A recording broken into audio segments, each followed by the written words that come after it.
ಹಾಸ್ಯ ಕಥೆ ಭಾಗ 3 ಫಲ್ಗುಣನ ಆಶೀರ್ವಾದ ಕೆ ಯಜ್ಞೇಶ ಆಚಾರ್ಯ ಆನೆಬಾಗಿಲು ಕಾಸರಗೋಡು. ಅಷ್ಟರಲ್ಲಿ ಮುಂಜಾನೆ ಎಲ್ಲಿಗೋ ಹೋಗಿದ್ದ ಕಿಂಗಿಣಿ ಬೆಕ್ಕು ಮರಳಿ ಬಂತು. ಅವನತ್ತ ನೋಡಿ ಮ್ಯಾವ್ ಮ್ಯಾವ್ ಎಂದಿತು. ನೀನು ಬರ್ತೀಯಾ ಭೋಜಕ್ಕೆ? ಅಲ್ಲ ಮತ್ತೆ ಕಾರ್ಯಕ್ರಮಗಳಿಗೆ ಹೋಗುವುದೆಂದರೆ ಭಯಂಕರ ಉದಾಸೀನ ಅವನಿಗೆ. ಬಳಿಕ ಬಿಳಿ ಪಂಚೆಯುಟ್ಟು ಶರಟು ಏರಿಸಿ ವಾಚ್ ಕಟ್ಟಿ ರಿಚಾರ್ಜ್ ಮಾಡದ ಮೊಬೈಲನ್ನ ಅಲ್ಲೇ ಉಪೇಕ್ಷಿಸಿ ಮುಖಕ್ಕೆ ಪೌಡರ್ ಬಳಿಯುವಷ್ಟರಲ್ಲಿ ಮನೋಹರಿ ಅತ್ತ ಬಂದಳು. ಅವನ ಮೇಕಪ್ ವೈಖರಿ ಕಂಡು ಕಿಡಿಕಿಡಿಯಾಗಿ, ನೀವು ತಪ್ಪು ತಿಳ್ಕೊಂಡ್ರಾ?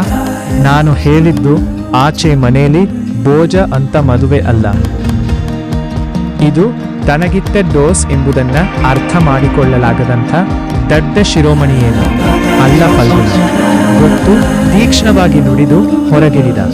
ಅವಳನ್ನ ತಿರುಗಿಯೂ ನೋಡದೆ ಫಾಸ್ಟ್ ಆಗಿ ನಡೆದು ಒಂದೇ ಸೆಕೆಂಡಲ್ಲಿ ವಾಪಸ್ ಬಂದಾಗ ಮನೋಹರಿಗೆ ಆಶ್ಚರ್ಯ.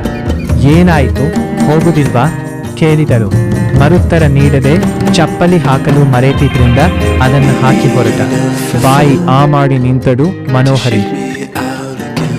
ಆಚೆ ಮನೆ ಅಂಗಳದಲ್ಲಿ ಇರಿಸಿದ್ದ ಚೈರ್ಗಳಲ್ಲಿ ಸ್ವಲ್ಪ ಜನ ಮೌನಂ ವಿದ್ವನ್ ಭೂಷಣಂ ಎಂಬ ಭಾವದಿಂದ ಕುಳಿತಿದ್ದರು. ಬಾಕಿ ನಾಳೆ